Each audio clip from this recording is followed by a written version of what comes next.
Hello everybody, how is everyone doing? It's your boy Fpl Josh and welcome to my Fpl Tuesday Surgery stream. This is a stream we're mainly going to be operating every single Tuesday or Wednesday, and it's pretty much just going to be me discussing my transfers, any players who are injured, any players who I think aren't going to start, and so on. So pretty much we're just going to talk football and injuries, and we're going to talk mainly just football as well as FPL obviously as usual, but it's going to be more of a figuring out who I'm going to buy, who's got the most points, how good my week's gone and so on. We're just going to pretty much get through as much as we can today.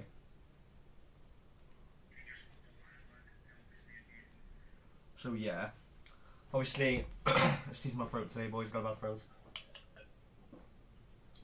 Right everyone, anyway, boys, girls, everyone attending, let's get on with it. So last week, game week 1, I did a last minute move where I switched Alvarez and Diaz to Kevin De Bruyne and Mbamba.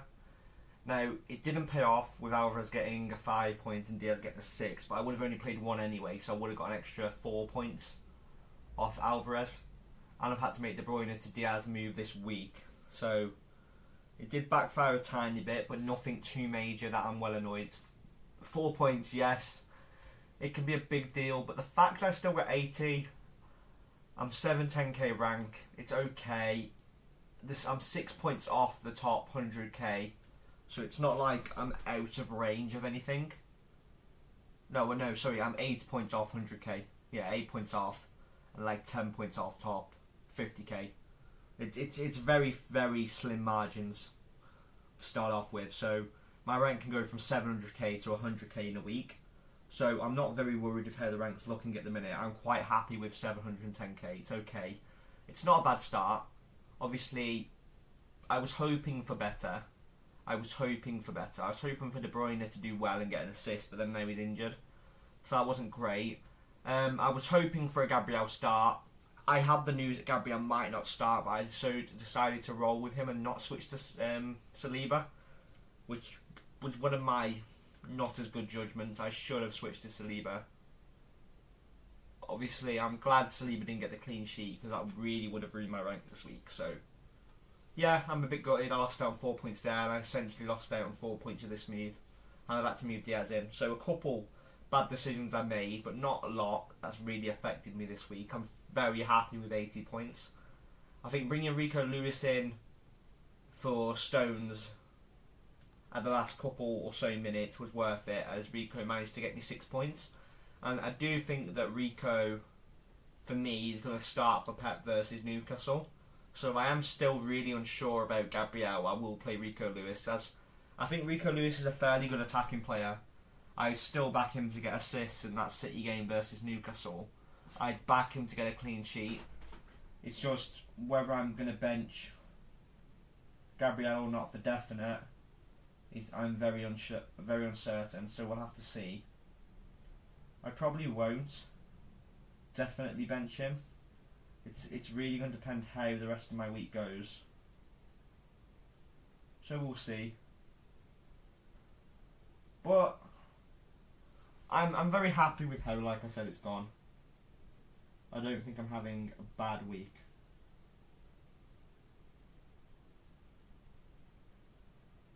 But yeah, we're just going to obviously talk injuries and surgery today. So anyway, hello Fabio, how you doing, mate? So we're going to do less talk on the team. We're happy with the 80 points. I think it's going okay. Obviously I'm annoyed I brought De Bruyne in and moved out Alvarez and Diaz yet. Fine, get over it. I made my decision, I stuck with it. I think there's nothing I can do now. I've brought Alvarez in for next week. I'm happy with the rank. The rank's okay. I wish that it was about the top 500k. That's normally my minimum goal first week, and we haven't achieved that, which is fine. It's still a better start than last year. Last year was my worst year, FPL wise. Really bad.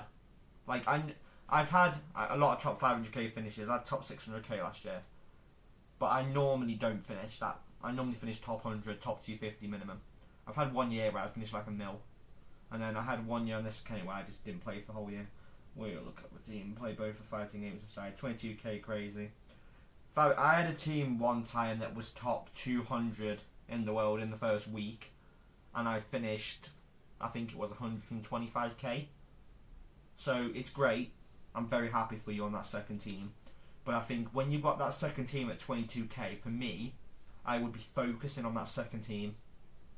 I know you've got both of them. I think I'd just be focusing on that team, personally. But that depends how you want to run it. Like I said, boys, I'm very happy this week with my 80 points. This is what I'm pretty much going to be lining up with next week.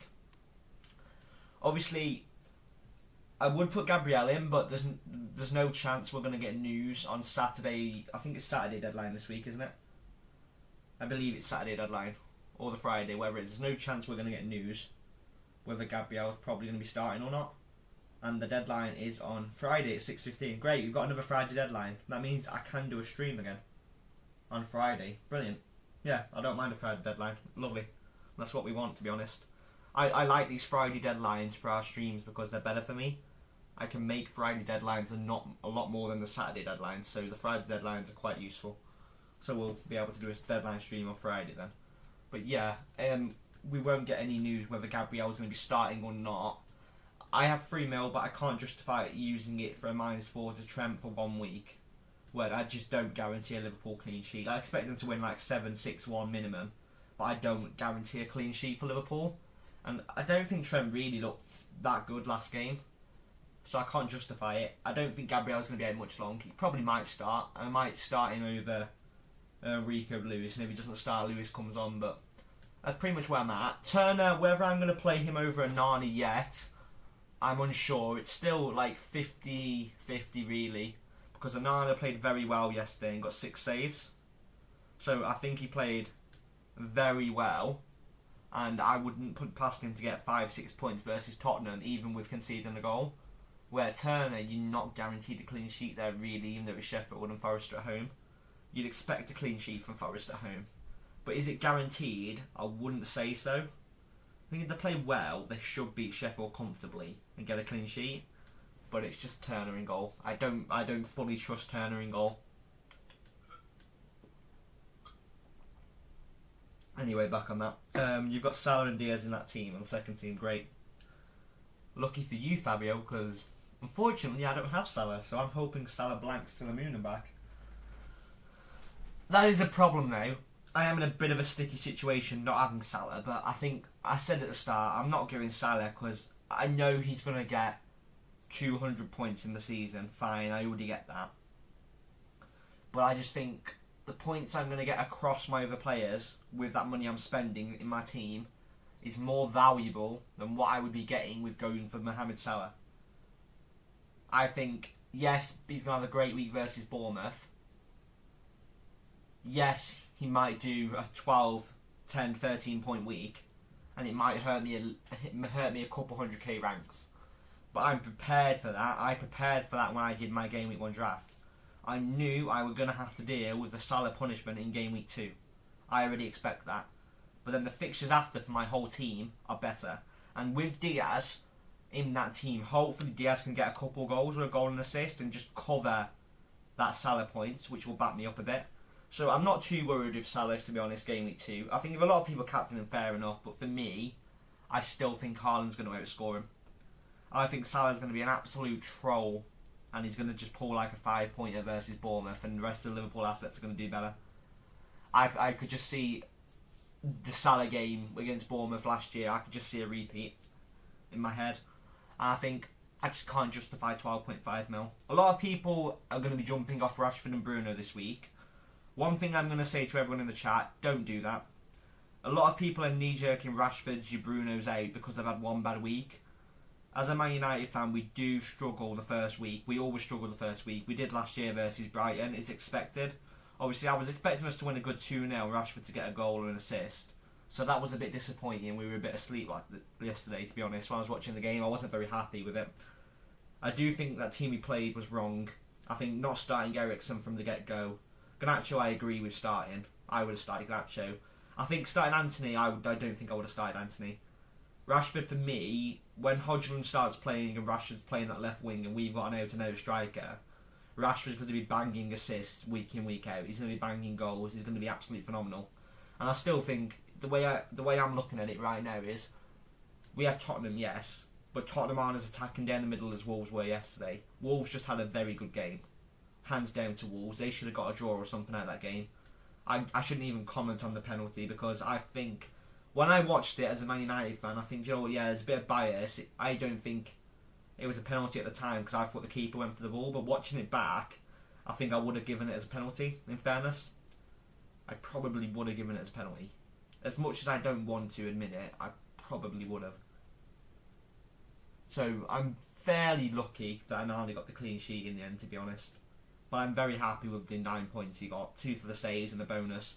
He would have got 2 bonus points, but on the bonus points fixture thing, Wan-Bissaka ended up with 40 score, and then there was a 39, and then there was a 9 on 32. But Varane and Wan-Bissaka were both on 39, and then he went 40-39 for the match. So I was like, damn, missed out on a bonus point because that one little point, which is a shame. But it was bound to happen anyway. There was bound to be a man of the match. I was kind of hoping Onana was going to get like the penalty given against him and then make a save.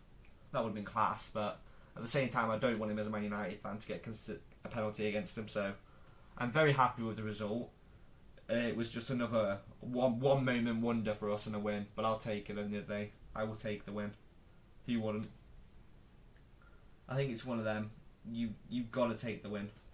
The win for me is a win. I'm happy with it, and I'll take it. Obviously, it wasn't the best win going, but at the same time, we've absolutely got to take it on. We've got to take it all the way. Hope you boys like the thumbnail today, by the way, as well, lads. I put a little bit of effort into it today. Let's get that out. Still want Salah to blank. Still want Salah to, yeah, I still want Salah to blank. Damn right I want Salah to blank because, yeah. It's just, you know in your head it won't happen. But as a manager and in my heart in FPL, if Salah was to blank, I could easily see myself going top 20-25k with a Salah blank. Because the amount of rank gain you would get off Salah blanking and Haaland scoring a couple goals with everyone who's going to captain Salah is going to be enormous. There's going to be quite a few people who captain Salah next week. And if Salah pulls a blank, all those people who've bench boosted and triple captained early, like or whatever, like Dumbos, are going to get absolutely plummeted in the ranks. And I think people don't think, like people who are top in the world now with 127 points, yeah, fine, but you've used your triple captain or your bench, you've used a chip. And I just think when I look at it like that and think, I've got 80 points without a chip. If I was to put a good bench boost, and I had a good bench on my team, I might have got 120 points. But it's not worth using the bench boost game week 1. I can't justify it. Because when you want that bench boost in a double game week later on the line, you could maybe get 50 points off a bench boost. You could get, instead of Haaland getting a 13 point for triple captain, in a double game week, all he has to do is score a goal in each game to match it. And most of the times he's going to score 2-3 in each game any. So the way I see it is people who triple captain this early don't think. And it's casuals. So at the minute, I'm very happy with the rank. I'm very happy with the points. I think the team's going fairly decently. I think there was a couple of red flags I had to put out. I think going De Bruyne last minute as a rush pick was a bit daft. I should have kept Diaz and Alvarez. So that was a fault on my half. I don't normally make rash decisions like that. I'm normally quite sensible. I think the problem is when you've got first game week, it's trying to learn out who's playing good, who's starting, And when there was wary and I had a bit of doubt that Alvarez wasn't going to start, and I was still 50-50 on Diaz, I thought, we'll take a punt on De Bruyne. It didn't pay off. I've moved into Diaz. I've got 3 mil in the bank. I'm happy about that. I've still got Diaz to cover Bournemouth, which is what I wanted. I worked it out. I've lost out on about 4 points. And also, obviously, I had Chilwell on the bench. And I played Rico Lewis, mainly because I was expecting Gabriel to start. I had leaks, but I just thought, when I looked at the leaks, I thought, can I really see him not starting? I think there's a bit of funny leaks, and there wasn't my normal leaks saying he wasn't going to start. So when I saw 20 minutes before the Arsenal game that he wasn't going to start, I was like, absolute damn, I was fuming. Obviously, we normally have leaks before that, but then we had a leak at like 20 minutes before the usual source saying he wasn't going to start. I was like, that's so much use to me now when the deadline's gone. And that's the problem. It's people who've made the move to Saliba, fair play. I respect it. You've come out on top with about 4 points extra, fine. I respect it. But at the end of the day, it's a marathon, not a sprint. It's 4 points. I'm not disheartened about it. I'm not really annoyed about it because I went with what I thought was right. And that was the same with De Bruyne. I've gone with my gut. And you'll get it out and out from me. I don't always go template. If I feel someone's going to do well, then I will pick that player. Whether he's 2% owned, whether he's 1% owned. If I think he's going to do something, I'll pick him. Rico Lewis, for example. Hardly anyone picked Rico Lewis. The minute I knew he was starting, I was like, yeah, I'm putting Rico Lewis in. And he's under 1% owned. I made quite a good rank game from Rico Lewis with that 6-pointer. Considering a lot of people haven't took stones at the team yet. There will be this week. One thing I will say to anyone who's got Gabriel like me, if you have got a strong 4.5 on the bench that you can bench him for, and you've got fires to put out elsewhere in your team like I had with De Bruyne, put them fires out, bench Gabriel, play the 4.5 with defender. Because if you've got your Dogie, I could see him doing something versus us, to be honest, an assist or something. You know, I could see Rico Lewis possibly getting a clean sheet versus Newcastle or maybe a return. But they're going to get more points than Gabriel anyway. I can't justify taking a -4 to get Gabriel out, so I'm just going to bench him. I just can't justify it. I might put him on the starting lineup just in case he starts, and then Rico Lewis comes on as a sub. Because otherwise I will kick myself in the foot if Gabriel starts, but we'll have to see. But I think it's strong enough at the minute. One thing I'm going to say is I'm going to put out fires game week 3. So I'm going to hold the game week 2 transfer, and come game week 3, I'm going to probably take a -4, mainly because I'm probably going to be moving out. I probably will keep Luis Diaz.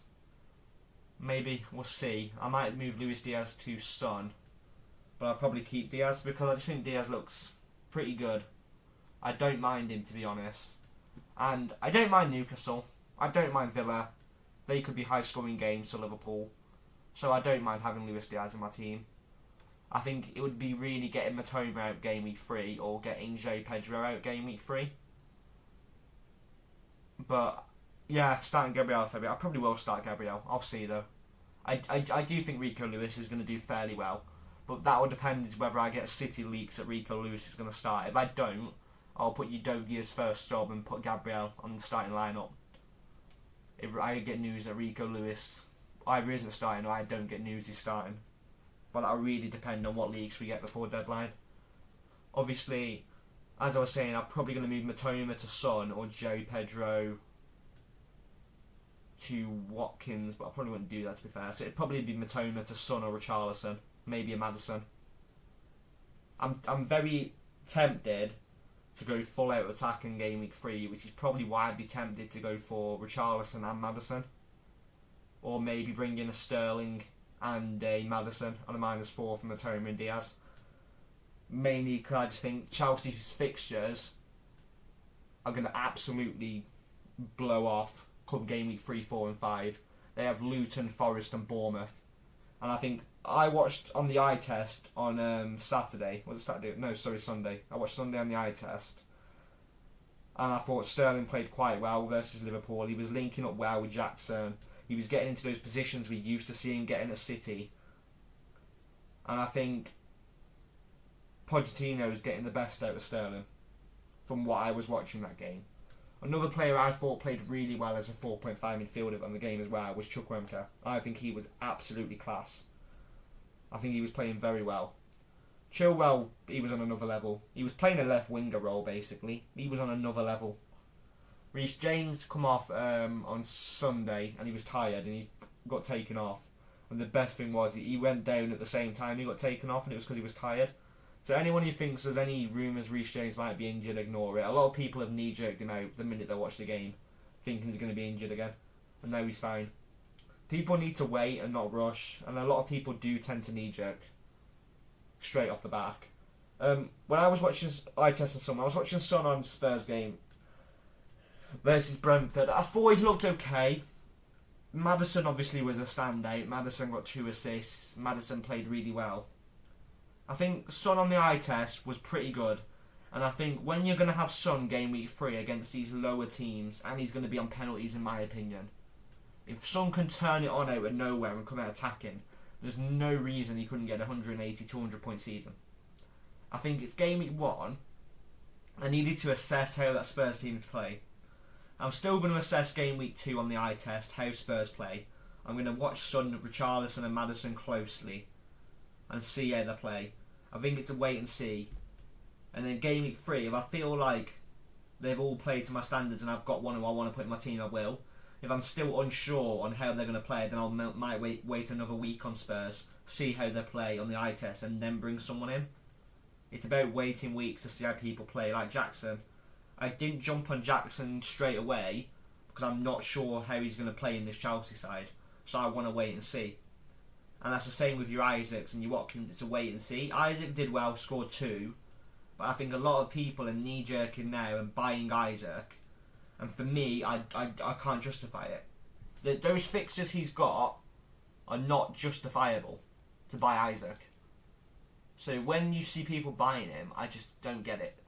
Like, the thing is now, right, Rodri, yeah, casuals have absolutely bought Rodri in because he's had a fluke game and got a 13-pointer. Stupid move. Saliba, fine, if you're getting rid of Gabriel, fair enough, I can take that pick. But then when you're bringing the likes of, let's say, Disasi in, waste, terrible transfer. Let's say Nketiah, again, terrible transfer, 100,000 have brought him in. Barnes, Botman, bad fixtures, why do you want to bring them in? Just because I've had one good week. Leno's had one good week, he's getting knee-jerked in. Anderson again, Palace haven't got good fixtures, why do you want to bring him in? Martinelli, I get, but when you've got people who are bringing in Rodrigo at 256k, Isaac at 347k, my Chilwell punt's gone out the window because now he's 18% owned. Saliba, he's going to bring in high owned in now, but if Saliba doesn't start, or Saliba does crap, that's a waste of transfer. And I think, what's the point of transferring him in at 200k? Just go for a differential like Zinchenko or White. Just go probably Zinchenko to place Gabriel. I think it's a bit of a knee-jerk. Same with Ake. I think Ake being bought in at 143k owned, based on 144, that's a knee-jerk. We don't know that Ake is going to start week in, week out, 100% knee-jerk.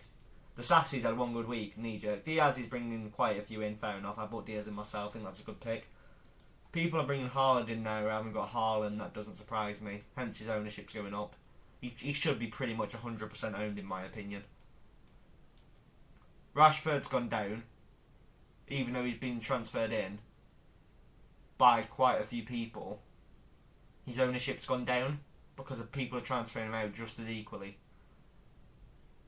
Salah, yeah, no surprise there. Gabby, no surprise there. Knee-jerk because he had one good week. Wissa's had one good week, 65k bringing him in. And when I look at these transfers, I just think, well, Isaac's going to blank next week. I'm saying it straight. I'm saying it right now to everyone. Alexander Isaac is going to get a yellow card and he's going to get 1 point next week. I'm calling it.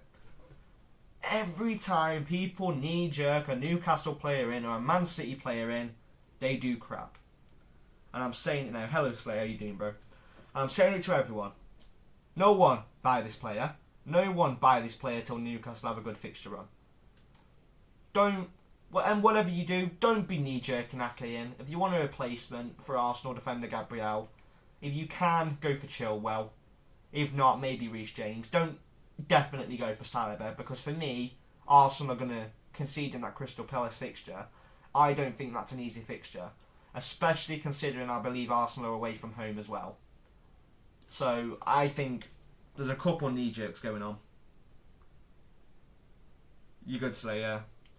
I'm good apart from this absolute game pissing me off because De Bruyne did sod all.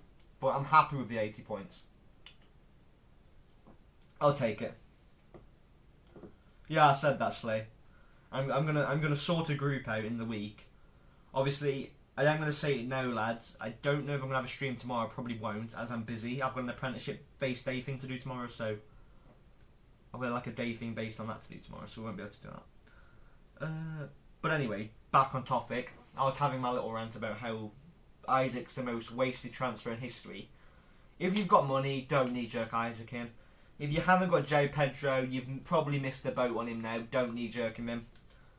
I'll say it to anyone else. Don't knee-jerk him. He's got Wolves. Yeah, he could probably score. West Ham, maybe he'll score. But Wolves look good, so I wouldn't guarantee it. And then after that, he's not got great fixtures, so you'll want to get rid of him. So just be careful with knee-jerking players in at this moment. I just find it very surprising that basically 350k of the game of these 8,800,000 players are bringing in Alexander Isak, and he's going to blank next week. I just look at it and I think, why? If anyone can give me a justifiable reason as well why knee-jerking Rodri in from Manchester City, 260k bringing him in. He's had a 13-point week where he's had a fluke. He scored a terrible goal in the box. He's just about got an assist. He's an offensive midfielder. Anyone justify to me why you're buying Rodri? If anyone can give me a justified reason in the chat if you bought Rodri, why, then maybe I'll listen to it. But I can't see any factual reason why people knee-jerking players game week 1. I don't get it. Why do you feel the need to knee-jerk people in game week 1? I'm not going to sit and tell you what to do with your team, but I'm just going to tell you it's the most stupid idea going. Like, I think that people are going to bring... Loads of people now are going to bring Salah in and captain him. And for me, if he blanks, I'm going to piss myself. And I think with Isaac as well. Isaac's going to blank. There you go. I'm already going to gain 50k ranks there. I'm telling you now. I'm going to gain 50, 60k rank just from people bringing in Isaac for when he blanks. Because Joe Pedro's going to do better. But at the same time, he's still a knee-jerk. Because if Wolves play well, obviously that could be a downside. Rashford, I think anyone who's selling him, just don't. Bruno Fernandes the same. We've got Mount or Anthony. Get them gone. Mount was piss poor. Mount was horrific. I don't think I ever want to watch Mount play for Man United again. Because he was horrible. He was terrible in that position. When we bought Eriksen on and we bought Sancho on, the team was better. I do believe, though, that Anthony shouldn't play. I think it was a bit ridiculous. We'll set a Discord thing up, Slay. One of the weeks on the stream as well. The Chelsea game when you went and watched it, Slay. Did you enjoy that abysmal performance when you should have won? I was watching that game and I was thinking, Jesus Christ, what's going on here? How the hell have Liverpool scored a goal? For me, I was watching it and I was thinking, if I'm being straight honest with you, I think the Salah one for me, yeah, that was offside. But when I was looking at the Chilwell one, I thought it was really hard to decide. People were saying, oh, it's a mile offside. It wasn't for me a mile offside. It was a very close call. And I think the ref probably made the right call, but only just. It was too close for me to be able to just be given it as an offside straight away. Obviously, yesterday, my heart was in my mouth watching the Man United game. I was having a heart attack come that 96 or whatever minute when there was a penalty, which is mad. Well, I say penalty, I mean possible penalty. Obviously, Gary O'Neill, Wolves manager, were kicking off. I was sat with my heart in my mouth thinking, okay, we're going to give away a penalty last minute, typical. The ref didn't give it, I was over the moon. I looked at it in the game when I was watching, I thought, Joe, yeah, not a penalty. Yeah, the keeper's gone for the ball. But then I looked at it and he wasn't near the ball and he clobbered the player and I thought, you know, yeah, I probably would have given that as a penalty. And I think the ref giving the manager a yellow card for kicking off, yeah, it's kind of justifiable. But when he's saying something over that and that kind of call, I probably would have given it, even though I'm a Man United fan. Because at the end of the day, I'm not biased in football. If I think something's a penalty, even if it's against my team, or a free kick, and I would say it's a penalty for my team or a free kick for my team, I'm going to say it both ways. I think, though, it was a close call. I'm happy it wasn't given as a penalty. I'm happy with Onana's points. I'm happy with the win. But I just think we were sloppy. We didn't play well. We were outplayed. We were lucky to get the win. I was surprised Wolves didn't get a goal and get a draw out of that, to be honest. I think we just played abysmal. And Mount was absolutely horrific. What Anthony was doing as well, God knows. But Mount looked absolutely lost. Bruno was absolutely horrific. Rashford was half asleep. We had one of those days where we just had an off game. But then we'll have a game next week versus Spurs where we'll go and beat them at their ground like 3-2. And that's the problem. We have these off games and people are going to start selling us like Rashford's, Bruno's, and then all of a sudden they're going to do well. People can't look at the first week and go, this player's had a good week, he's going to do very well for the next 3 weeks. You can't do that, which is why I've not bought in Maddison. You know, I bought in Diaz because I said on the Game Week 1 deadline stream, no matter what, if Luis Diaz starts, whether he scores, assists, nothing like that, I don't care what happens there, he's going in my team. So if Luis Diaz would have blanked, he would still be in my team today. Either way, because I said Luis Diaz was going in my team come Game Week 2. But when people are knee-jerking in players for no reason, I just don't get it. Timber's price fell, or is his price locked? Full. Raymond, his price will fall. Basically, you have ownership and you have expected ownerships and so on. So let's say, for example, Joe Pedro's 26.8% owned. Let's say Joe Pedro forward by about 20% ownership. You drop in price. 15% you drop in price. I think 10% it depends. But when you have normally over about 100k people selling him, which is probably what's going to happen with Timber minimum, his price is going to go down. So personally, I would advise selling him if I was you. There is price change predictors you can check online, but normally their price goes down at about that. And with how many people are selling Timber, I'd probably advise selling him, yeah. There's no such thing as a locked in price on FPL. There's no such thing. Like, Haaland could be 14 mil and then gets an injury and 20% of the game selling for a week and he'll drop by about 0.3. So I'd probably be selling Timber. And if you have got 0.5 in the bank as well, I'd advise selling Timber to a James or Chilwell. If you haven't got Chilwell, get him. If you have got Chilwell, get James as well. Because I think that Chelsea double up in the long run could be very good. Yeah, have a good one, Fabio, mate. Because that Chelsea double in the long run could be very good if you're getting rid of Timber. I'd probably advise a Reece James or Chilwell. Even a Colwell's a good pick if you want to save 0.5, because Colwell will start. Especially if you've got Chilwell already. As they have West Ham, Luton, Forest and Bournemouth as their next 4 games. And personally, I predict 3 clean sheets out of them 4 games. I'd back a clean sheet versus West Ham, Luton. Bournemouth depends. Forest, I'd expect a clean sheet if Chelsea are at home. If they're away, probably not. But if they're at home to Bournemouth, I'd expect a clean sheet as well. But at the minimum, they're going to get 2 clean sheets. Chilwell's going to get attacking returns. I would expect Reece James to get some attacking returns. The only problem is he's injury prone. So if you want to save 0.5 in the bank, I would probably go for Colwell with Chilwell, as Colwell just gets them clean sheets. But if you have got 0.5 more, and you want more attacking fullbacks who are going to get assists and clean sheets, then for me, I would take that risk on Reece James, as he did look fit yesterday. He come off after he was tired and he had a rest, and you know what? He looked like he was playing very well to me yesterday on the eye test. Well, not yesterday, Sunday, it's Tuesday today, on the eye test. So I probably would be going go for the double up on Reece James and Chilwell. I quite fancy it myself. And come game week 3, I am probably going to take a -4 to bring James in for Gabriel and Matoma to Heung-min Son, as I have got 3 mil in the bank, or it could be Maddison or Richarlison. That's strongly going to depend on which Spurs player I think is playing the best at the minute. It really comes down to the eye test. Also, lads, if none of you have subscribed or liked the stream or anything already, if you can, it'd be much appreciated. We're trying to hit 200 subscribers by the end of the month, so anyone who subscribes, greatly appreciated. We're nearly at the milestone. We're only 13 away now, lads. Also, boys, we're going to do quick fire questions now as well.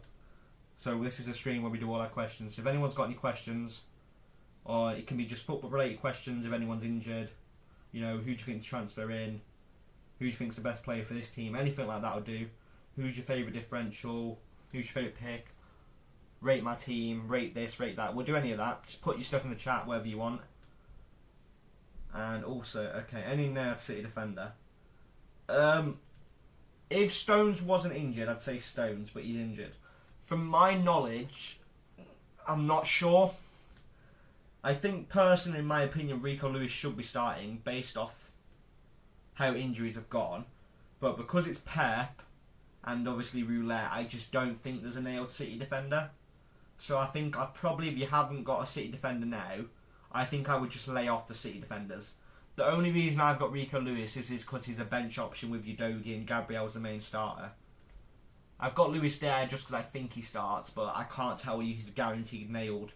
I can only go off what leaks I get on Deadline Stream on Friday and what news we get and what hints we get.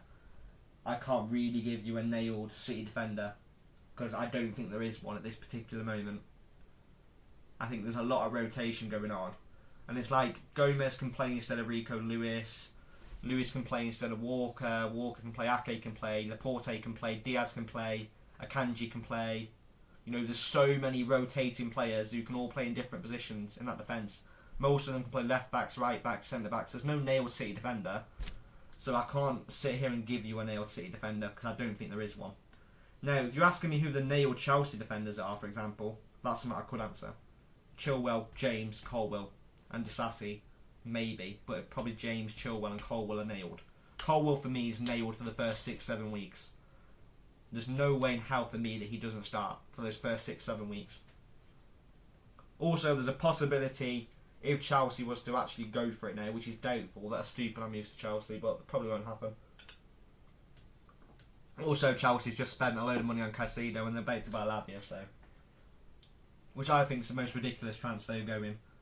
Why you're spending so much on your midfield and you're spending so much on your team and then you're still conceding a goal. You're at home and you concede a goal to Liverpool after spending all that money on your team and having such a good team. I can't fathom how you don't win when you spend now 900 million on your team. So I expect Chelsea to be finishing top 6. I expect big things from Chelsea. Even as a Man United fan, I expect them to do well. Because if they don't do well after spending all that money on the team, bringing Pochettino in, bringing all these class players in, if they don't do well, then something's up. Because you can't spend that kind of money and not do well in the Premier League. Or at least not make Champions League football. They should minimum be making Champions League football for me. They should be making Champions League next season. They should be doing well in these cups, the Carabao Cups, you know, UEFA Cups. They should be doing well in these cups. If not, something's up. Like, as a Man United fan, I expect us, my expectations season in, season out now, are top 3, Champions League, Carabao Cup. I expect all of this. I expect us to win the Carabao Cup again this year. I have high expectations. I expect us to be in the Community Shield finals next year, and I expect us to win that. I expect a lot of stuff from us. Which, in fairness, as a football fan, I should be expecting a lot, especially considering how well we did last year. But I think that first performance for us yesterday was absolute shambolic. There's no way to describe how bad that performance was.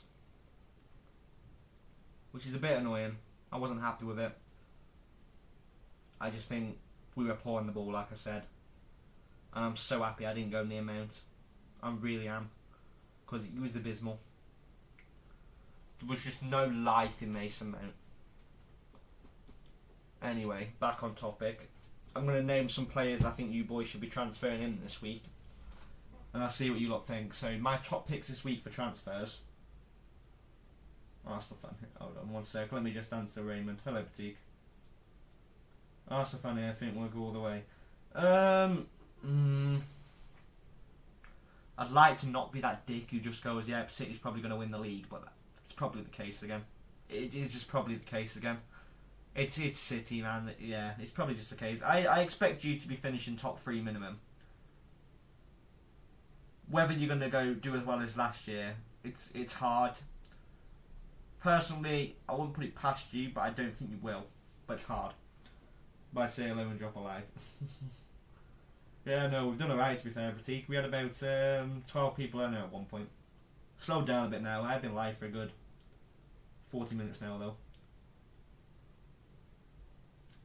I'm doing alright, though. How was your day going, Pratik? By the way, boys, I was going to be a ballsy person and Captain Diaz, but that's not happening. My armband is strongly staying on Haaland. It's not leaving Haaland. It's completely staying on him. And I think when he's this high owned, even if Haaland only gets a goal and Salah gets a goal and assist, you're not going to be getting your rank affected too much. Apart from the fact you don't have Salah, the captaincy is not really going to affect you. I just don't really think Salah's going to do that well against Bournemouth. Yeah, I know, Petit, man. It's struggling. Weekdays busy as hell. Obviously, I'm busy tomorrow, so I won't be able to do a stream tomorrow.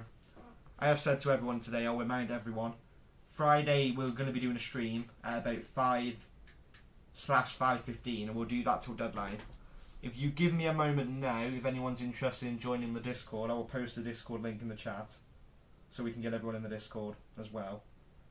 I am going to be doing, if any of you feel like coming on the stream, next week, or this week, I'm going to be doing Discord calls on the stream. I'm going to set the Discord up, so we'll be able to have people in the Discords. Also, you were going to go Sun, why not? I said I was going to go Sun game week 3, Pratik, depending on how Spurs play game week 2. That's the Discord link if everyone wants to join. We do pretty much, I'm in there every day in the Discord, pretty much every day for a good 3-4 hours most days. Chatting FPL, posting transfer news, talking football. So you can always ask me any questions in there when I'm not on streams. Also, you get early access to my team, my transfers, my picks, all in the Discord. Also, we're going to be doing Discord group calls to talk about teams. We're going to be getting people on the stream as well. So there's a lot of good picks. Amanda's over Son. At the minute, I'm wait and see. Son in for probably Matoma at this moment, Pratik, or Diaz, depending on how both of them play. It'll probably be Matoma, as Diaz is a better long-term pick. Mainly because I'm going to wait and see how Spurs play against us and how they play probably game week 3. I'll probably bring Son game week 3, but I might have to have another game to wait and see how Spurs play. I need to look on the eye test and just see how Son's playing, see how Richarlison's playing, see how Maddison's playing. Maddison had a good week, but I think it's just a bit of a knee-jerk to bring Maddison in based off one good week. And I want to just see how they're just doing in general.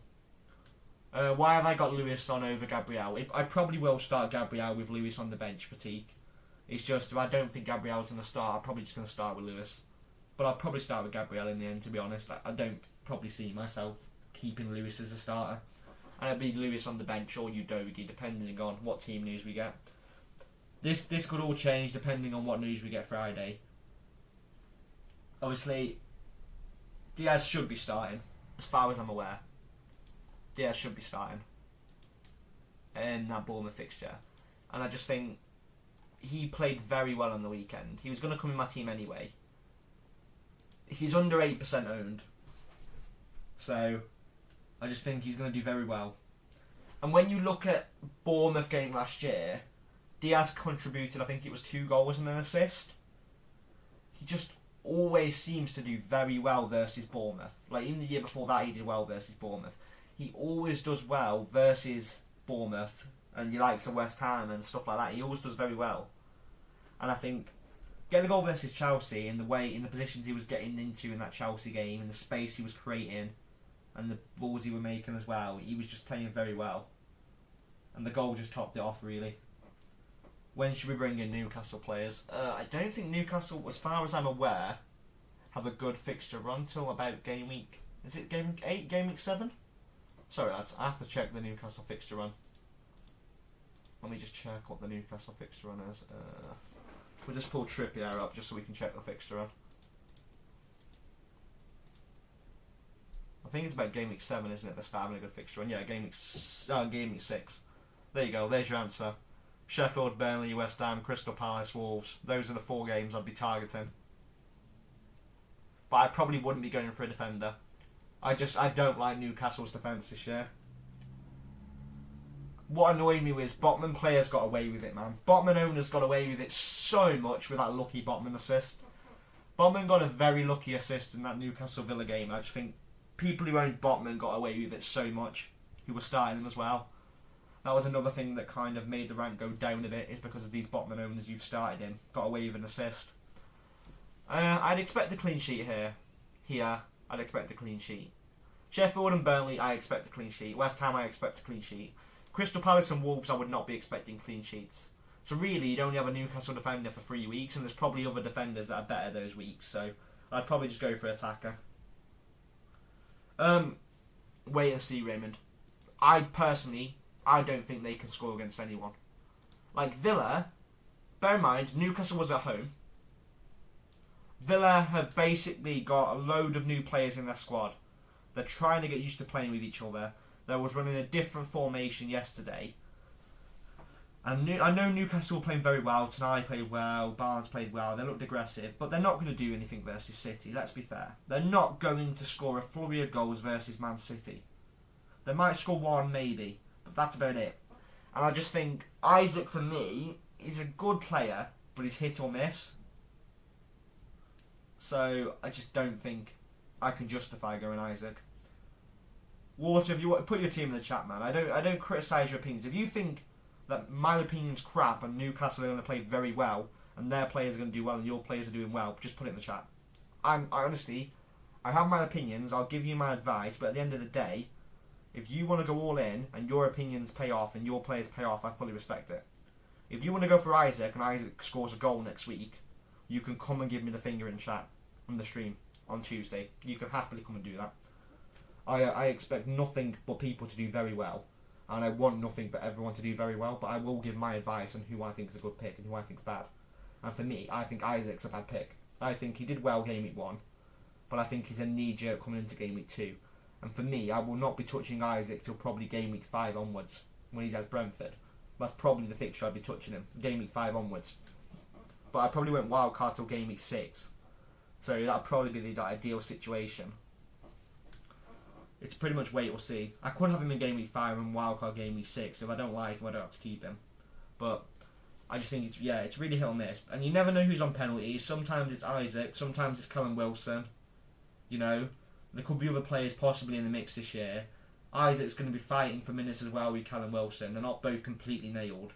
Isaac can get pretty injury prone at times as well. So I'm still going to be hit or miss and wait and see. Same with Maddison. Yes, he had a good week. I'm waiting to see how he plays. I want to wait and see and assess how these players are going to play. I can't base all my data and all my information off 1 week, which is why I'm reluctant to go for all these players that everyone else is going for. And I'll stick with my head, my feeling, who I think is going to do well, and that's Luis Diaz. That's the midfielder I'm bringing in this week, because that's who I think is going to do well. If you want to join me on that, fine. You want to go for your opinions, your players, your picks, happily go with it. And I hope it works out for you, because that's your pick and that's what you think. It went kind of crazy. I'll be honest with you, I had Alvarez in instead of Mubamba, and I had Diaz in instead of Kevin De Bruyne game week 1. And then I moved to Kevin De Bruyne the last minute. If I would have kept Alvarez and started him, I would have profited another 4 points, I would have got 84. And then I would have had Diaz on the bench with 6. As well as Chilwell with 7. So either way I would have had a bench annoyance, but then I would have had a couple extra points. And obviously, I would have had an extra like 1.5 in the bank. Or 0.5 or something like that. Well, 2 mil, so I would have had an extra 0.5 in the bank. But at the same time, I got wary. I didn't think Alvarez was going to start. I was iffing. I knew I was going to bring Diaz in game week 2 anyway. So I went with De Bruyne as a punt and it didn't pay off. But at the end of the day, I'm going to go with my head and my gut feeling no matter what anyone else says. And that's what I'm going to say to all of you. Take my opinions. Take my content, take my opinions, take my advice. But don't just listen to me solely if you think that you're going to have a better player than me. Your player's going to do better than what I think. This player's going to do better than my opinion. Do it. Don't go around. I'm not like every other content creator. I'm not going to feed you BS. I'm going to tell you what I think, my opinions. And I'm also going to say the same thing. If you go for someone that you think is going to do very well and it pays off, I'm going to hats off, give my hands to you, great applause, fair play. I'm not going to sit and go copy my team, copy my picks, copy my transfers, copy what I'm going for. You know, do this move because I've told you it's a better pick, or I think this is a better pick, or I think that player's going to play better. Don't base everything off what I'm saying. Make your own decisions, make your own opinions, make your own transfers as well. I'm just giving you the best advice and the best players who I think are going to play well. And most of my picks and most of my advice do play off 85% of the time. But then there is that 15% where it doesn't. So you take it how you will. You take your opinions on board as well. You take my opinions if you want on board. I know I can be a bit of a chatterbox at times. And then you make your team up based off that. But it's pretty much just trying to have fun. But at the same time, if you're taking the game seriously, you have got to look into statistics. You have got to look into how the player's going to play. You have got to watch the games. And for me, AI is BS. You won't ever see me, like, yes, I maybe use Fantasy Football Hub for predicted points, and that's probably about it. But you won't ever see me using AI to suggest my transfers and AI to pick my team. AI is the most stupid thing going, and for me, I'm not going to name anyone, but all these content creators going, oh yeah, AI is great, AI is brilliant, let's promote AI, AI is absolutely fantastic, let AI pick your team for you, let AI suggest your transfers for you. It takes the fun out of the game. The game's supposed to be a human, interactive, great, fun game, chat between the community, have fun, have a laugh, play the game. And then you've got people and companies who, I'm not naming anyone, who want to ruin the game by physically going, oh yeah, AI is going to build your team for you, AI is going to do your transfers. And I think that takes the fun out of the game for me, because why do I want an AI doing my transfers? Why do I want an AI suggesting my team? Why do I want an AI doing things for me? I want to be able to pick my team myself. If I would have gone for that AI team on Fantasy Football, what it suggested, that team got 65 points. This team got 80 points. So you tell me how AI is better than going with your gut team, but I hope it won't make me drop points. Just put your team in your chat, I'll have a look. Roku, Hadeze, Foden, Gabriel Martinez, to manage 81 points, Whistle Lynch. Hey, Roku, you did better than me, mate. I got 80 points, and I had the KDB flop, so I had Chilwell on the bench with 7, so I feel your pain, so don't worry about it. It happens. You know, you've gone with the best team at the end of the day, and it's one of those things with FPL. Don't regret your decisions. Like, you can regret them, but don't look back and go, like a lot of people do, I wish I would have done Kevin De Bruyne to Diaz, and kept more Diaz pick and not gone Kevin De Bruyne. At the end of the day, you've gone for Kevin De Bruyne because you think that's a good pick. You can't look back and go, oh, but if I would have gone Diaz, I would have got 5 points more. But you didn't. You went for Kevin De Bruyne. You know, you went for Bruno Fernandes, or you went for this player, you went for that player over this player. You've went with what you think, and sometimes it doesn't pay off. Accept it, move on, go to the next week. You can't look back and go, oh yeah, what if I picked that player? What if I captained this player? What if I didn't transfer this player? What if I didn't make this -4? What if I had this defender instead of this defender, you know? You can't look back and think like that. At the end of the day, it's a marathon, not a sprint. I'll say it an absolute billion times. It's a marathon. I was 60 points last year, game week 1, and I finished, I think, about 500k. Not as good as my usual, but, you know, we took it. And to be honest with you, I'll say it straight, I finished 500k last year. Was I proud about it? I don't think it was a great season. It was okay, though. It was top 500k. I was happy about it. And my goals now was to get around that top 100k mark. Top 250k is what I'm usually trying to get around, what I usually get. My best ever finish was top 6k. I can't see myself replicating that again. I'm going to use my bench boost. Don't use your bench boost game week 2. I'll say it to everyone now. I'll give you all a little thing right now. Bench boosts are normally for double game week 34s. Free hits are for blank game week, which is normally 28. And triple captain is for a double game week of your choice. That is how you should be playing your chips. Don't play your chips because everyone else is playing their chips early and, let's say, getting a 30-point lead on you. Because in the long run, let's say they've played their triple captain on Haaland now and got 39 points and gained 13 points on you. You play a triple captain on Haaland in a double game week and he scores 2 goals in the one game and 1 goal in the other. You're already up with bonus points, about 20 points on them. And that's just with 3 goals across 2 games. If he gets 2 goals in each game, gets bonus points, which he will, you know, you're talking ridiculous points like triple captain chip in a double game week. So I think don't waste your chips like your bench boosts, your free hits, triple captains. Don't ever waste them early.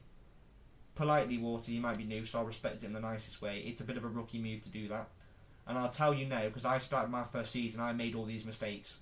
Playing all my chips early, transferring back, doing too many -4s, making too many unnecessary transfers, doing wildcards early, knee-jerking players in. I've learned from doing all this, which is why I'll give you the best advice I can to stop you from making those same mistakes that can really affect your rank, really affect your mini-leagues. Sometimes the best thing to do is do nothing.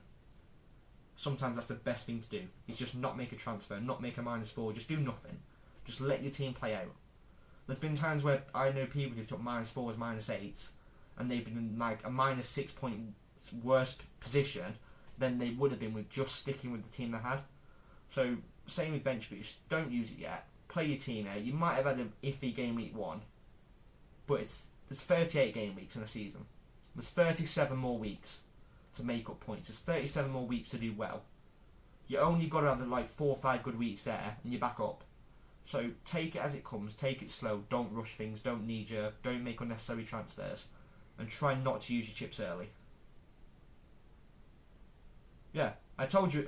I said that to you, though, Patique. I said I don't think I would take a hit. I think in your case, there's upside, yes, because if you are captain in Salah and you're taking a -4 to get him and another player in like Diaby, there is upside. But at the same time, yes, Salah might hurt your rank in game week 2, but do I think Salah is good game week 3 onwards? I don't think the fixtures are good game week 3 onwards. I don't think he's worth 12.5 mil. I don't think it's worth downgrading another player in your team to get him in when you could just get Diaz. And there's a -4 involved. And he might blank. He might do absolutely crap versus Bournemouth again. The captain might go to pot. So, statistically, I would not be taking all that risk when if you just left the team the way it is and maybe just brought in Diaz, there's so much more upside. I mean, it doesn't even have to be Diaz. It could be Jota. It could be McAllister. It could be Sabitzer. Whoever you think's going to do well, you bring them in that Liverpool midfield. My advice would be, though, you don't have to have a Liverpool attacker game week 2. You don't have to have a Liverpool player. But if you can get a Liverpool attacker in and you've got all other fires in your team player and you don't need to make any other moves, then that's probably what I'd do. Luke Shaw not looking good as an asset this season, Josh. I had Luke Shaw last year. I think Luke Shaw was very good. I think, again, don't judge someone off a first game basis. I'm a Man United fan, but this is general. I'm not going to be biased here. I think Mount was horrific. I think Shaw played mediocre. He wasn't putting them balls in like normal. But I think if you give him a couple games, watch the eye test, don't make an unnecessary transfer and just run Shaw. I think keep Shaw, don't make an unnecessary transfer. But if you can bench him game week 2, as he does have Tottenham, then I would probably advise it. But I still wouldn't put it past him to get an assist.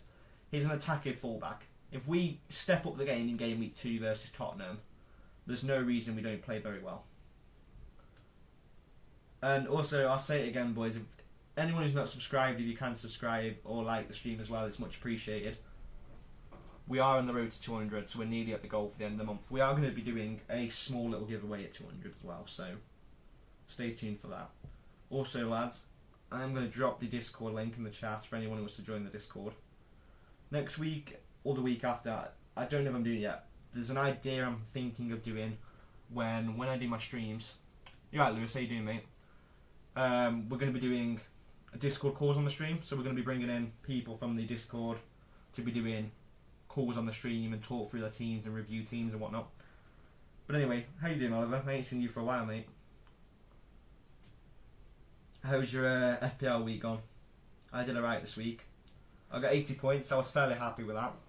It was an okay week. The De Bruyne pick didn't pay off. Obviously, I dropped my Alvarez and Diaz last minute, but I brought Diaz back in this week, so that was fine. But the team's looking alright, to be honest. Barring the fact that Gabriel might not play, it's fine. Hence why Gabriel was on the bench.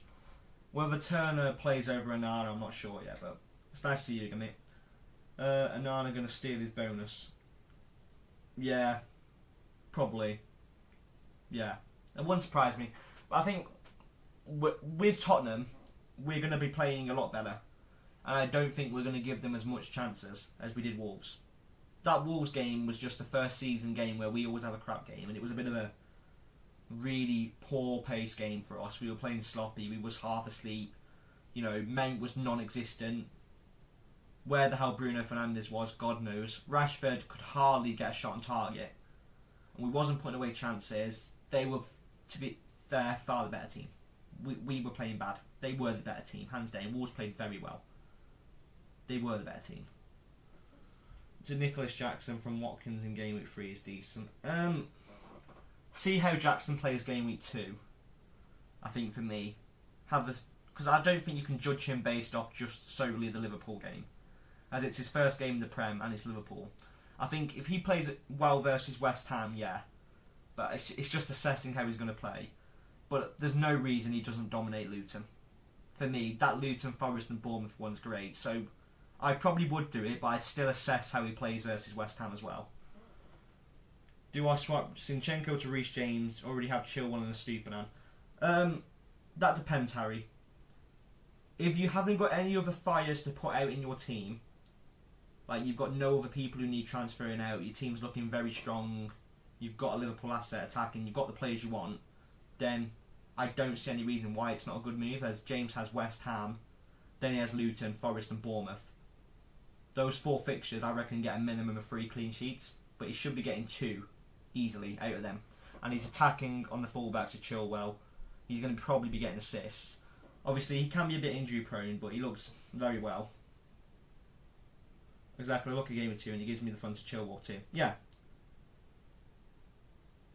We got any mods in here, lads? Pratik, do me a favour. Can you get rid of that for me? If you do not mind. And put him on a timeout as well. Sorry, lads. Sometimes we do get a bit of abusive comments in the chat. It's not nice. Back on topic anyway. Yeah. Reece James is a great pick. I do like double Chelsea defence. I'm probably going to be going double Chelsea defence myself game week 3. And I'm probably going to be bringing in either one of Son, Maddison or Richarlison in for Matona. And as much as I hate hits, I probably will take a hit in game week 3. But this is mainly going to depend on whether Gabriel's going to be starting or not. If Gabriel's starting, I'll wait till game week 4 to bring James in and not take the hit. And I'm normally very reluctant to take hits. I don't like taking -4s. I really don't. Last year, I took a couple more than I normally would like to. Put it that way. Your thought on Maddison in the future? Again, my problem is when people say, like, what's your thoughts on Jackson, Maddison? I think they're great players. But, like, with Maddison, he had a good game week 1. But it's just how he's going to play in game week 2. How he's going to play in game week 3. Pratik, do me a favour. I'm sorry, TBX, mate, but if you as long as you don't be putting any more comments like that in the chat. But if not, Pratik, yeah, time them out. Thank you very much. We don't need that. Obviously, I've hid all the other comments, but that's fine. Anyway, thought on Maddison in the future. Yeah, I think Maddison could be a very, very strong, reliable option. But I just think if Richarlison plays well versus us in game week 2, how Spurs look. I might have to see how they look in game week 3 as well if I don't bring someone in game week 3. I think if Richarlison looks like he's going to play well, then I like Richarlison as that number 9 for Spurs. But I think Son, in my opinion, should be on penalties. It's a toss-up between him and Richarlison. I'm leaning, in my opinion, more to Son being on penalties, but it's hard to decide. So I think it's a bit... Yeah. Obviously, I'm going to say it now, lads. We don't mind language and whatnot on the stream in the chat, but just don't be... It's fine if you're talking about football, but just don't be abusive to other people. I will not allow that, so just a quick thing there. But anyway, back on topic, as I was saying. If anyone's got any more questions, anyone wants me to do any team reviews, or any transfer tips or anything, put that in the chat now and we'll get them answered. We're probably going to be doing a good another half, maybe 45 minutes of questions, so... Anyone's got any questions again, we'll get that going. Also, boys, who are you lot captaining game week 2? I know it's going to be a toss-up between Salah and Haaland. Transfer Cresswell out for Rico Lewis. Nothing else I really want to change this week. I have Rico Lewis, but I don't think he's definitely a nailed starter. I've got him on starting at the minute for Gabriel, but he might switch to Udogie. I think if you want someone who's actually going to be nailed starter for Cresswell week in, week out, I would go for Colwill from Chelsea. How long is Joe Pedro good for? That depends, because I think game week 3, you'll probably want to keep him, but come game week 4, is pretty much where you'd want to be dishing out your Brighton assets. So game week 3, I'm probably going to be losing Matoma to a midfielder. I don't know who yet. Probably a Spurs or Chelsea midfielder, depending on who's playing better. A Stupinan will stay because he's just going to be a long-term pick anyway, because everyone's got him and he's just high-owned. And then Joe Pedro, I'm probably going to be moving out to maybe an Alvarez game week 4. As I do fancy Alvarez. But it could be a case of doing Joe Pedro to Alvarez game week 3. Keeping Matoma, moving Matoma to a Spurs player game week 4. But I think as long as you've got Matoma and Joe Pedro out, game week 3, 4, 5-ish, then you're okay. was thinking of captain Haaland, just go safe as don't have the salary option. I don't think it's worth it. Change up captains only, possibly losing it. Yeah, exactly what I would say. In my opinion, yeah. Captain Diaz for a cheeky punt. I said this in my Discord yesterday. It was like a half-punted joke. I said I was considering captain Diaz. But the thing is, for me, captain Diaz, and maybe he gets a goal, and Haaland blanks his upside, but the chances of Haaland not getting a goal versus Newcastle are slim. Everyone's going to basically captain him. He's high-owned. He could kill my rank out, so I'm not going to take the risk, and I'm going to keep on Haaland. And if Diaz pops off, which I expect Diaz to pop off, bonus. But I'm not going to captain Diaz, even though I think he's going to do well, just because Haaland's more guaranteed to do well than Diaz is. But Diaz should do well versus Bournemouth, based off previous performances. He's Klopp's favourite player in that midfield for Liverpool, so he's going to start. He looked very good versus Chelsea as well. He was getting in those right positions. That goal he scored, he was in the right position at the right time. It was a great pass by sight. It was a lovely goal, to be honest with you. I know, obviously, it was just a boot out into the ball in the net, but the positioning he made up to get in that position to get the goal, he was getting in those positions that I want players to be getting in for me in the midfield. Like, same with Martinelli. Everyone's saying, oh, at the start of the game, why are you going Martinelli over Trossard? And my exact thing was, Martinelli's more explosive. And we seen that. We seen that versus Forest. Trossard was sitting deep as I expected, and Martinelli was more explosive. So you're risking a knockout Haaland, it costs you massively. Yeah, it can cost you massively. Yeah, the upside would be massive. But the thing is, the only time I tend to go differential captains is the last, like, 3 games of the season. I will pull a couple punts, and I will go a couple differentials. And maybe a couple different captains. But I think the only time you can justify not captaining Haaland, really, is either Salah for Bournemouth, possible justify, and when someone's got a double game week and Haaland hasn't. But I just think risking it, this is too early for me to risk not captaining Haaland. It's too risky. Especially when he's 90.6% owned. His expected ownership is going to be well over 170%. As basically everyone who's got Haaland is going to captain him. And then you'll have Salah's expected ownership at about 80%. But Haaland's ownership is going to be ridiculous with the captain. He's going to be a good 4 mil captain again. He was 3.5 I think last week, so it's silly. He's going to be ridiculously captained again. Minimum 50% of the game are going to captain Haaland week in, week out, most likely. Probably 40%. And then you'll have the Salah captainers and the people who are having a couple punts here and there. But when you weigh it out, the upside of captain Haaland compared to Salah, Haaland's way better. Could Chilwell be a captain in the future? Yes. In a double game week? Yes. To be honest, who's Haaland got game week 4? I'll tell you now. At Fulham, so no, probably not actually. Yeah. Because I think Bournemouth is a great fixture for Chelsea game week 5, but I just don't think Haaland really has a bad fixture. West Ham, Fulham, Sheffield and Nottingham Forest, so as much as I'd say, yeah, Chilwell's a good captaincy option, maybe even a punt of a captaincy option this week, but I just wouldn't risk not captaining Haaland this week. Just based off his ownership, how well he did last week, the positions he was getting in. It was like last week versus Burnley. He didn't have a ridiculous amount of touches. He had like maybe 5, 6. But those first couple of touches he had, first touch of the game, he scored. Second or third touch of the game, he scored. So I think with Haaland, you've only got to give him that 1 or 2 chances. You give him that chance anywhere on the pitch and he's going to put a goal away. So I think when you look at the risk and the upside and you compare them, there's no reason to not go Haaland captain. Unless you're obviously going Salah. Then that's different. Because on paper he has the better fixture. But even personally for me, I don't think I would be captain Salah. At all. Thanks for the sub by the way lads. Much appreciated. But yeah, I don't think I would be captain Salah. Personally. I think if I had him, he would be in there. But I just don't know if I would do it. I just don't trust Salah versus Bournemouth, if I'm being completely honest. As much as I think he'll do okay, and he'll probably end up ruining my rank now and go and get a hat-trick or something daft, but I just don't think he's going to do ridiculously well versus Bournemouth. I just don't think he looked up to it in that Chelsea game. And normally he scores first game every season. I was expecting him to score and really ruin my weekend, and thankfully he only got an assist, so he didn't pick up any bonus points, which was great. Diaz got the goal, so that was absolutely fine because it stopped me from losing as much rank. he got the same points as Martinelli, which is what I say to everyone now. Salah got the same points as Martinelli, but Salah's 4.5 million more. Have to get Salah in. He's just too good to not have, but just don't know when.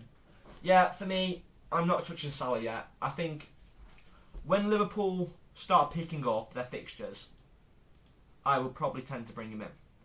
But I think when I'm going to bring Salah in, it's probably going to be... I don't even fancy him for Wolves or West Ham. Spurs, it's an iffy game. Brighton's an iffy game. So the week I'd probably bring Salah in is probably game week 9, 10, 11.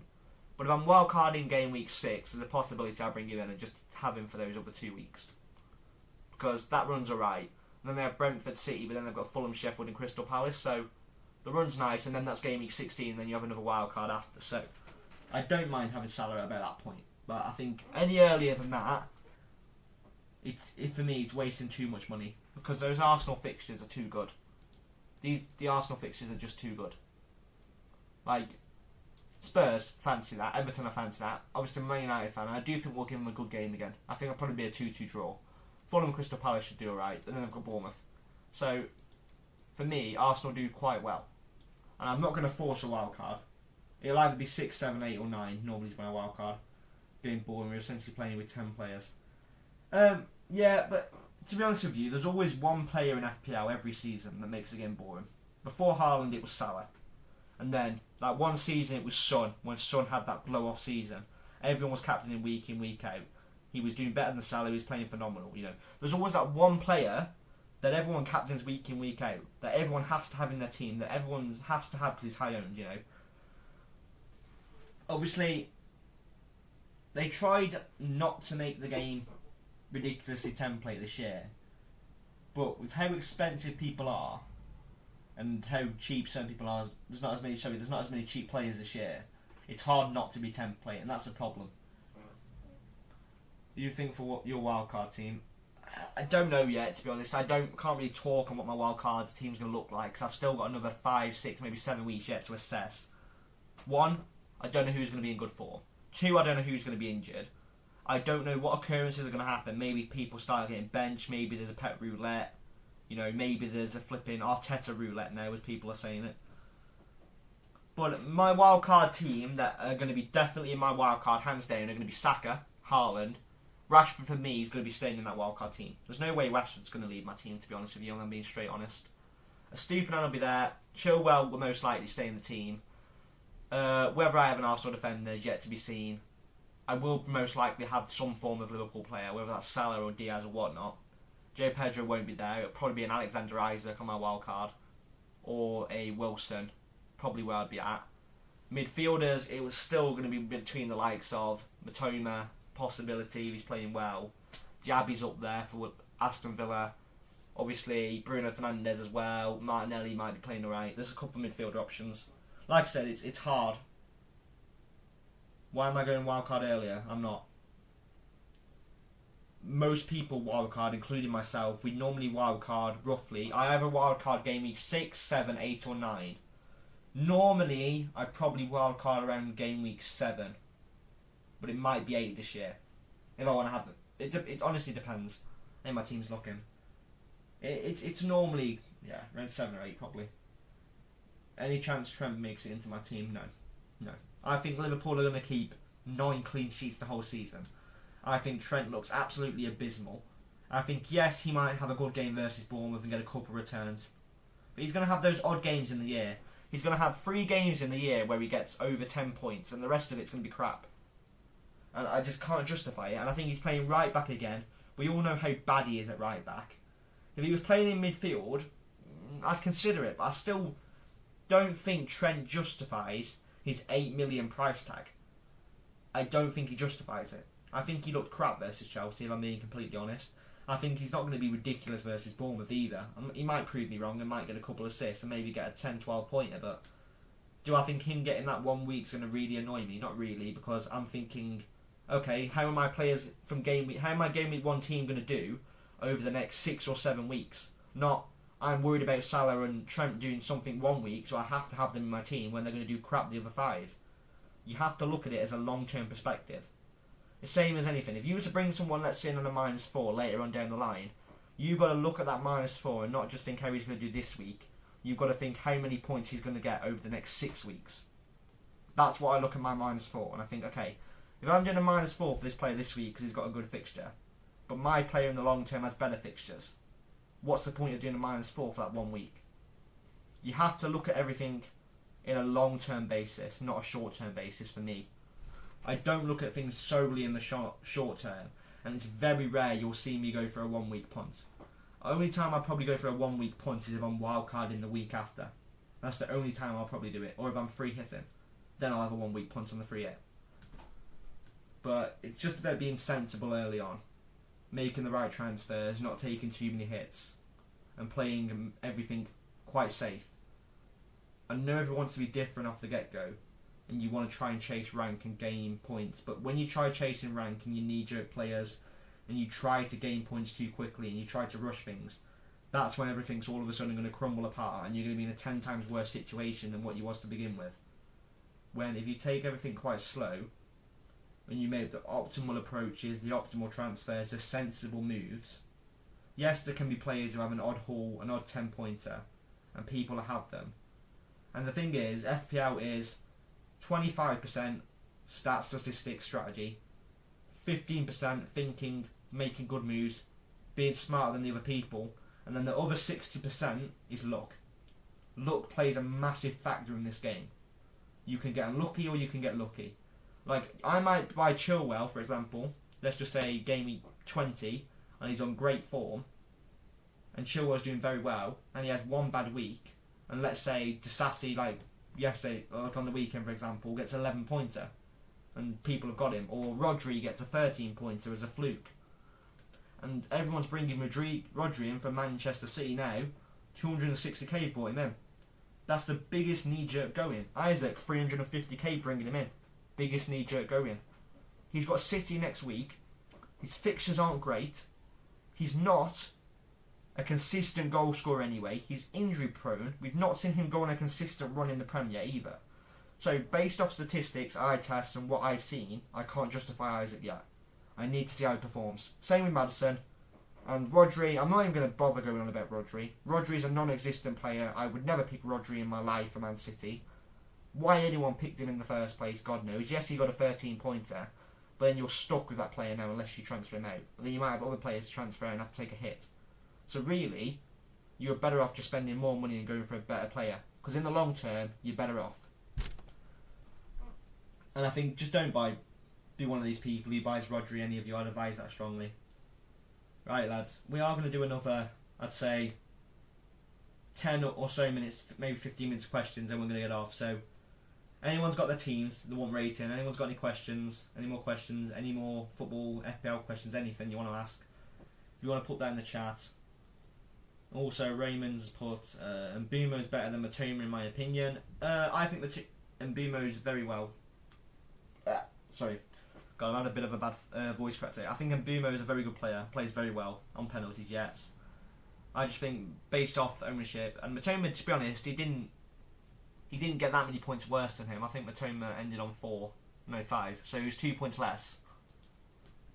And obviously, you've got to really rely on Mbumo getting a penalty. I don't think Mbumo, to be honest, he looked good, but I don't think he looked ridiculously good in that Spurs game. And you're relying on him getting a penalty. You know, you're relying on him getting those positions to score week in, week out, and I just don't think he's going to get them. I think, personally, based off fixtures, Matoma's better. I was surprised that Matoma didn't get a goal against Luton. He didn't even get a shot on target from what I watched, so it was a bit disappointing. Pen takers on your team. How important is having pen takers? Pen takers are nice, but I don't really put them into just all of my decisions. Like, let's say Rashford and Bruno. Yes, Bruno's on pens for us. But that doesn't mean I'm going to go for... I've just realised there's my FPL All-Star link there. I apologise for that, guys. It was just from me making me template earlier for the stream. That's alright. Anyways, back to business. Pen takers for me aren't solely important for your team and aren't the most ridiculous important thing going. So I don't think I'd based all my decisions off pen takers. Having pen takers are nice, but would you rather have... let's say, for example, exclude Saka out of this conversation. Let's just say ridiculously Martin Odegaard was on pens, but he's sitting deep. Martinelli's not on pens, but Martinelli's playing more explosive. That's the way I look at Rashford and Bruno. Bruno's on pens, but he's sitting deeper. Rashford's normally more explosive and scoring goals, so who would I rather have? Rashford. There's more upside in it. You've just got to look at it as a long-term basis, really, on who's going to perform. We are the 190 subscribers, so thanks guys, that's much appreciated. Again, I am going to post the Discord link again in the chat for anyone who's not joined. Just so anyone now who wants to get in. We will be doing Discord calls, if anyone fancies coming on the Discord and chatting to me on Discord, and we can review your team and talk through it. Also, I'll be doing team ratings. We are going to be doing team talks as well on the lives, but I think, to be honest boys, we're very happy with what we talked today, so we'll get the last couple minutes of questions in now before we go. So if anyone's got a last couple minutes of questions to get in, I'll get them in now before I get gone. As we will not have the stream tomorrow, as I am quite busy, so as far as I'm aware I ain't going to have time. Friday we'll have a deadline stream. Thursday I'm unsure of yet, but we will have streams planned every week, so we will be doing a deadline stream most weeks, assuming it's on a Friday. We'll have a stream in the week, and we'll also have a Tuesday surgery stream in the week, where we'll do our transfers, we'll talk about who we picked, best players to transfer in, and just talk general conversations on a Tuesday. And then we'll do another stream now and again in the week, just to update teams, talk about the ranks, talk about any injuries. If I get any news or any injury news or any news that will be quite important to any of you for your teams, then I do come on here and do a stream for a good half an hour just to talk through it quickly. But if we haven't got any more questions, boys, I'm going to say thank you very much. It's been a great stream. We've had quite a few of you in here today, so it's been much appreciated. Thanks to anyone who's subscribed and liked and joined the Discord as well. Much appreciated. And I hope you all have a great week. And we'll talk more FPL on Friday. And also in the Discord. If any of you want to hit me up in the Discord's linked there for any of you to join. I'll be on there most days all the time. Pretty much a couple hours a day minimum. So yeah, I'll see you all boys on Friday and possibly Thursday. So yeah, this has been FPL Josh. Have a great day and peace.